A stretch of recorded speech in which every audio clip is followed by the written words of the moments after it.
Okay, this week we're going to start with some recent news from the NFL, and that is Cam Newton signing with the Patriots in a deal that is the type of deal that I prefer, which is based off of performance. He can make a decent amount of money, but there's very low risk for the Patriots, and it's a lot about Cam Newton proving that he could still play like he once could.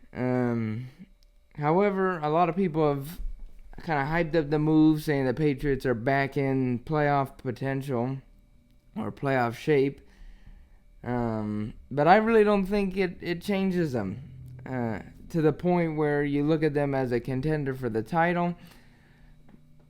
It maybe improves their win-loss record by a few wins, but even looking at Cam Newton when he was at Carolina last year before they replaced him and just said he was done for the season, if you watch the games, he was negatively impacting the team. He misses throws that need to be made to extend drives or put them in the end zone, and it started to get to the point where he was costing them opportunities and points and obviously the game.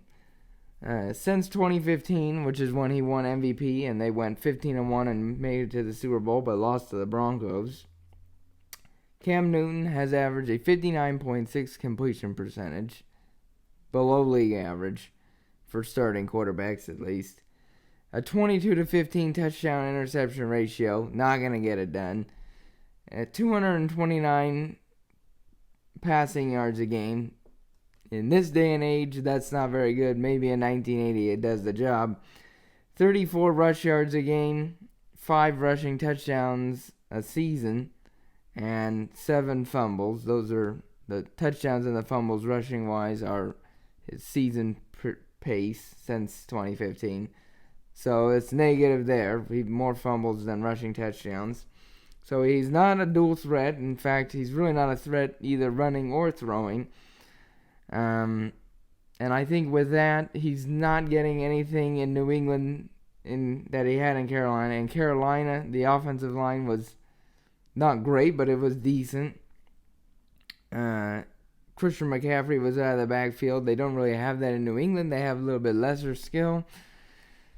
Tight end wise, he doesn't have Greg Olsen, his security blanket, to throw to anymore. He's got, I don't know, I think it was one of the worst tight end cores last year in the whole NFL, ranked by Pro Football Focus. And wide receivers, he's got a broken down or fading out Julian Edelman. N'Keal Harry is still a question mark, depending on how well he comes back. We'll see. He was injured last year. When's he not injured? And I don't know if they still have Dorsett. So it's not like he's walking into a situation where there were weapons. I don't think it's going to be that good for him. It's just going to spiral down into madness. He's going to have to try and do too much.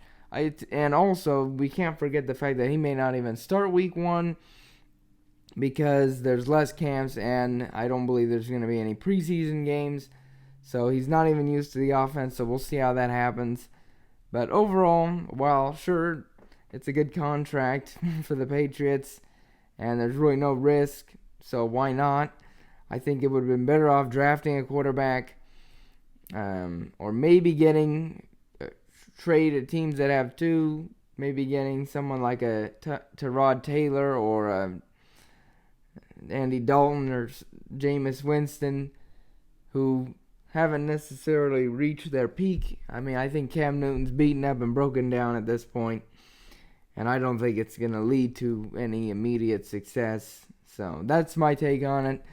Any comments or differences in opinions, feel free to leave any comments, and I'll try to address them.